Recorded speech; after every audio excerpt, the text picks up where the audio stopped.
Bismillahirrahmanirrahim. Assalamualaikum warahmatullahi wabarakatuh. Ketang deui sareng Ibu Pipit dina pangajaran basa Sunda. Dina minggan ayeuna urang diajar basa Sunda ngeunaan ngalarapkeun tanda kekenteng. Naon ari tanda kekenteng teh? Cobi naon nya tanda kekenteng. Tanda kekenteng biasana aya dina kalimah langsung. Cobi tingali ieu paguneman. Jadi wilujeng enjing Bu, guru, wilujeng enjing Didi, Didi ku guru bade angkat ka mana? Bu guru bade ngalongok padana, Didi padana teu damang Bu. Bu guru, nuhun apantos 3 dinten teu damangna. Saurna mah kasarang panyawa tipes. Hayu atuh Didi bade ngiring ngalongok. Didi, mangga Bu, oke abi mah bade ngalongok teh sareng rerencangan Bu guru. Oh gitu, saya atuh hayu Didi, mangga Bu. Nah, dina paguneman ieu teh mangrupakeun kalimah langsung. Naon ari kalimah langsung teh?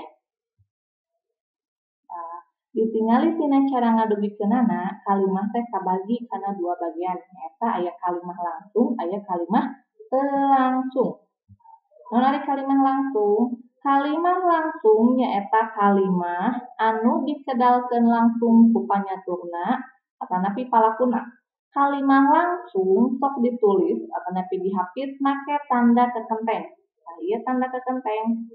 Tanda kekenteng mun dina basa Indonesia mah nyaeta tanda kutip anu ngahapit cutatan kalimah. Contona, iraha rek ulin ka Tasik teh, ceuk Didi nanya ka Nana. Ita nyarita ka Tuti, Tuti lanceuk kuring oge dirawat lantaran liare. Eta kalimah langsung. Jadi dina kalimah langsung mah palakuna teh duanana aya, paamprok jonghok. Soalna kan sarua jeung kalimah langsung mah sarua jeung paguneman. Ngalaroblo duanana, ngalaromong duanana.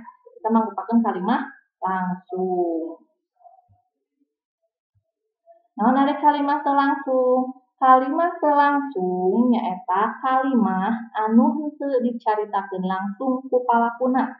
Sifat tina kalimah teu langsung mah nyaeta naratif atanapi nyaritakeun, ngadugikeun deui ucapan ti batur. Tingali contona dieu. Didi nanya ka Nana, iraha rek ulin ka Tasik teh. Jadi teh aya nu ngabejakeun. Didi nanya ka Nana, iraha rek ulin ka Tasik teh. Contoh nu kaduana, Ita nyarita ka Tuti yen lanceukna dirawat lantaran diare. Jadi kalimah langsung mah nyaritakeun deui omongan atanapi ucapan batur. Pikeun ngarobah kalimah langsung jadi kalimah teu langsung, biasana ditambah ku kecap-kecap yen, sabab, keur, sangkan, ngeunaan, jeung sajabana. Contona, ieu kalimah langsung nya, ceuk Udin ka Raga.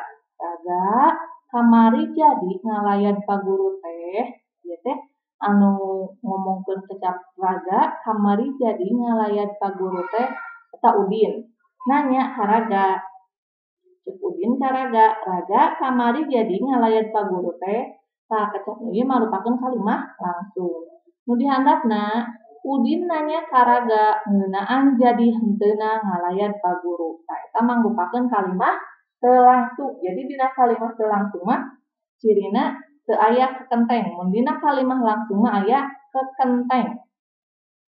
Jadi mun tina kalimah langsung hayang jadi kalimah teu langsung make kecap yen, sabab, keur, sangkan, ngeunaan, jeung sajabana. Inget nya kalimah langsung mah aya tanda kekenteng. Kalimah teu langsung mah sifatna nyaritakeun deui omongan. Ayeuna lamun kumaha ngarobah kalimah teu langsung kana kalimah langsung? Tingali contona di dieu.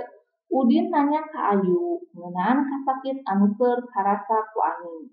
Jadi Udin nanya ka Ayu ngeunaan kasakit anu keur karasa ku Ani. Ieu mah mangrupakeun nyaritakeun omongan Udin keur ka Ayu. Mun kalimah langsungna, Udin nanya ka Ayu, "Ari Ani teh gering naon yu?" Tah, anu aya kakentengan ieu teh nyaeta kalimah langsung. Jadi si Udin teh langsung nanyakeun ka Ayu, "Ari Ani teh gering naon yu?" Nah, kecap nu diomongkeun ku Udin nyaeta marupakeun kalimah langsung. Ingat kalimah langsung nya aya tanda kekentengna.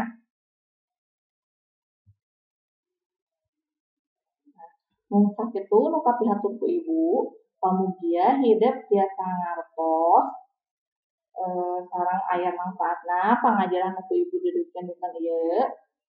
Dicekapkeun sakieu wae. Wabillahi taufiq wal hidayah. Wassalamualaikum warahmatullahi wabarakatuh.